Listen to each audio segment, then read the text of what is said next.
So these are two of the areas that are part of the economic expansion zone.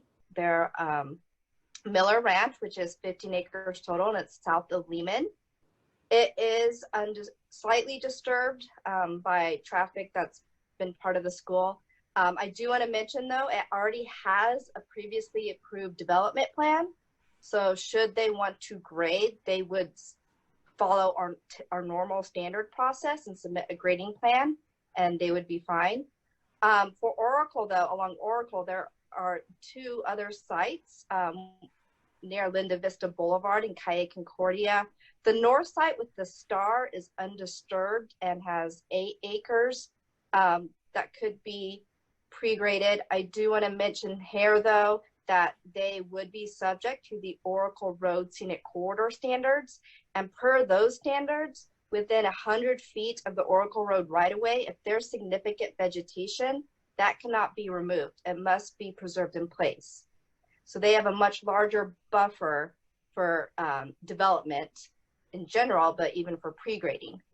And then the south site on Calle Concordia is 6 acres. And as you are aware, that has also a previously approved plan that was a self-storage site that went to council late last year. Next slide, please.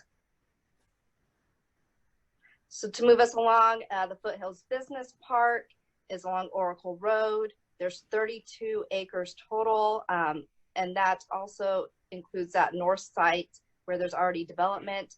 Much of that site is developed or disturbed already through parking lots or grading. There are, though, the parcels along Oracle Road, which are undisturbed. There is a picture of the view from across the street on Oracle Road. There's already dense and established vegetation along that area as well that would have to remain in place to help reduce visibility. Next slide, please. And lastly is Innovation Park. As Vice Mayor Barrett mentioned, there are the parcels north of the hospital and to the west side of Innovation Park. There are also several properties along Tangerine and Oracle Road, as well as internal to Innovation Park. There are roughly about 20 parcels undisturbed, or 248 acres. And there is, again, that one site that's near residential. Again, all of these, if approved, could be pre-graded.